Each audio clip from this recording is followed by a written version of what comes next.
पढ़ेंगे हम रौद्र रस। रौद्र, रुद्र शब्द से बना है, रुद्र कितना भयंकर, रौद्र रूप धारण कर लिया। ठीक है, तो रौद्र रस इसका स्थायी भाव है क्रोध। ठीक है, क्रोध आने पर रौद्र धारण किया जाता है ना, रौद्र रूप, ध्यान रखना, ऐसे ध्यान रखना। तो रौद्र रस इसका स्थायी भाव है क्रोध।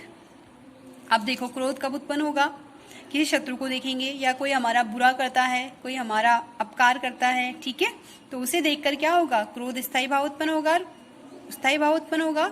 और कौन सी रस की निष्पत्ति होगी, रौद्र रस की निष्पत्ति होगी। समझ में आ गया? ठीक है, अब इसके अंग देख लेते हैं हम। ठीक है, अंग समझ में आ गया तो परिभाषा लिखने में कोई भी दिक्कत नहीं होगी, ये बात ध्यान रखना। ठीक है, देखिए रौद्र रस का स्थायी भाव क्या है, क्रोध है। अब दूसरा देखेंगे हम विभाव। विभाव में आलंबन, आश्रय और उद्दीपन आते हैं। तो यहाँ पे आश्रय कौन हो जाएगा, क्रोधी व्यक्ति, जिसे क्रोध आ रहा है, क्रोधी। ठीक है, आलंबन जिसे देखकर क्रोध आवे। ठीक है, आलंबन कौन हो जाएगा, जिसे देखकर क्रोध आवे, वो हमारा शत्रु हो सकता है, विरोधी हो सकता है, या अपकारक यानी हमारा अपकार करने वाला, बुरा करने वाला। उद्दीपन, उद्दीपन में आ जाएंगी आलंबन की चेष्टाएं, आलंबन की चेष्टाएं यानी शत्रु की चेष्टाएं, अपकारक की चेष्टाएं, अनुचित कथन या अपमान भरे कथन। ठीक है, अब आएगा अनुभाव। कोई पूछे कि रौद्र रस का अनुभाव क्या है, यानी रौद्र यानी क्रोध, रौद्र स्थायी भाव क्रोध। क्रोध आने के बाद कौन से हमारी शारीरिक चेष्टाएं होंगी, तो नेत्रों का लाल होना, बोहे चढ़ाना, दांत पीसना, होठ चबाना, स्वेद पसीना आना, बकना यानी बुरा बुरा कहना, प्रहार करना, हमला करना इत्यादि।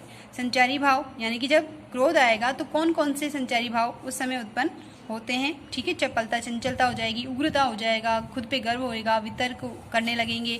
ठीक है, तो ये संचारी भाव है। उदाहरण देखो, श्री कृष्ण के सुन वचन, अर्जुन क्रोध से जलने लगे, सब शोक अपना भूल कर करतल युगल मलने लगे। आप ये दो लाइनें भी याद कर सकते हो इस उदाहरण में। ठीक है, पूरा याद नहीं हो तो दो लाइनें भी हम याद कर सकते हैं। तो यहाँ देखो, श्री कृष्ण के वचन सुनकर अर्जुन क्या हुए, क्रोध से जलने लगे, यानी क्रोध आ गया, और अपना जो भी दुख था, यानी जो उनके पुत्र की मृत्यु हो गई थी, तो उसे भूलकर वे क्या करने लगे, अपने हाथों को, दोनों हाथों को, युगल यानी दोनों हाथों को मलने लगे।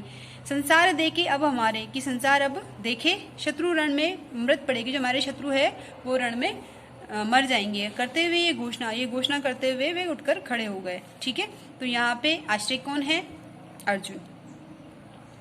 यहाँ पे आलम्बन क्या है, शत्रु पक्ष। ठीक है, और उद्दीपन क्या है, श्री कृष्ण के वचन। स्थायी भाव क्या हो जाएगा, क्रोध हो जाएगा। ठीक है, अब देखो अनुभाव। अनुभाव क्या हुए, यानी क्रियाएं क्या की, क्रोध से जलने लग गए, अपना शोक भूल गए, करतल युगल मलने लगे और घोषणा करने लगे। ठीक है, ये अनुभाव हो जाएंगे। संचारी भाव में आवेग, उग्रता, चपलता इत्यादि आ जाएगी। इसके अलावा एक उदाहरण और है, उस काल मारे क्रोध के तन कांपने उनका लगा, मानो हवा के जोर से सोता हुआ सागर जगा। मैंने आपको बताया था कि हमने ये उत्प्रेक्षा अलंकार में भी पढ़ा था, क्योंकि मनु आ रहा है। ठीक है, मैंने आपको ये भी बताया था कि जो हमने पाठ पढ़ा था राम लक्ष्मण परशुराम संवाद, उसमें कौन सा रस है, रौद्र रस और वीर रस। ठीक है, रौद्र रस मुख्य है, तो उसके उदाहरण भी हम ले सकते हैं।